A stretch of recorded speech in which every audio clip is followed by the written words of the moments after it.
Good morning, KBC kids. My name is Mr. Lee, and I'm going to read a special Bible story to you this morning. It comes from the Jesus Storybook Bible, and it's about a dreamer named Joseph.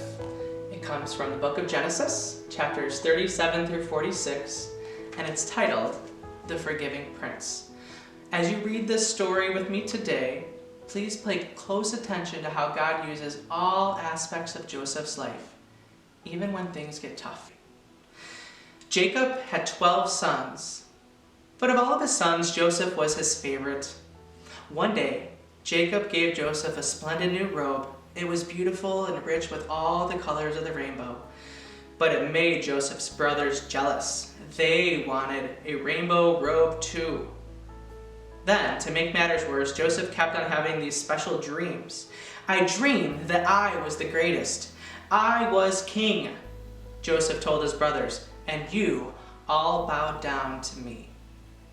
Now I'm sure that you know, even if Joseph didn't, that telling your brothers things like that isn't a very good idea. Joseph's brothers hated him even more. They wanted to kill Joseph in all of his dreams, and that's exactly what they tried to do one day. They tore Joseph's rainbow robe off of him and sold him to slave traders for 20 pieces of silver.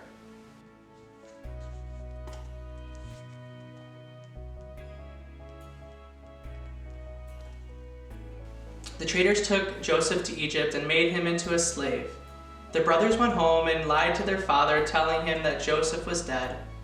That's the end of the dreamer, they thought. But they were wrong.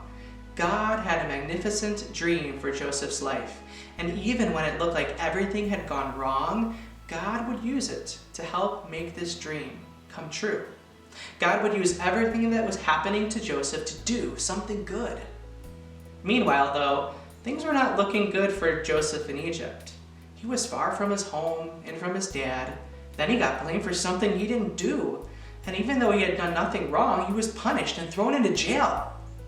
But God had not left Joseph.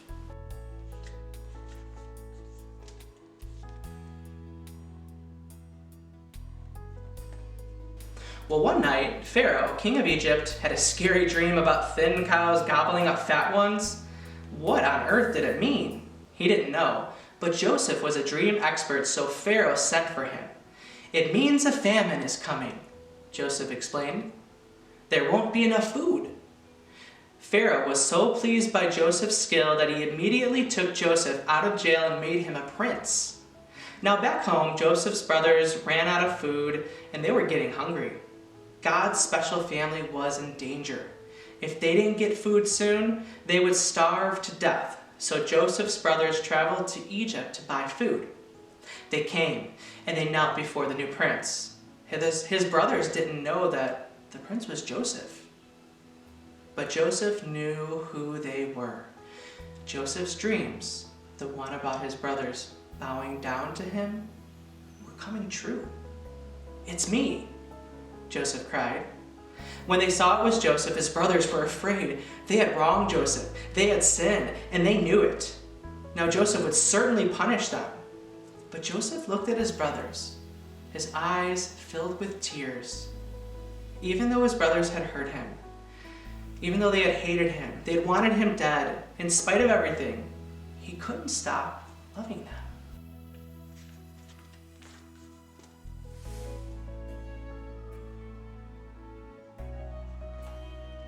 His heart, which had been broken, filled with love. And Joseph forgave them. Joseph threw his arms around them. Don't be afraid, he said, behind what you were doing, underneath everything that was happening, God was doing something good. God was making everything right again. Joseph didn't punish them, he rescued them. He brought God's special family to live safely with him in Egypt. Well, one day, God would send another prince, a young prince whose heart would break like Joseph. He would leave his home and his father. His brothers would hate him and want him dead. He would be sold for pieces of silver. He would be punished even though he had done nothing wrong. But God would use everything that happened to this young prince, even the bad things, to do something good, to forgive the sins of the whole world.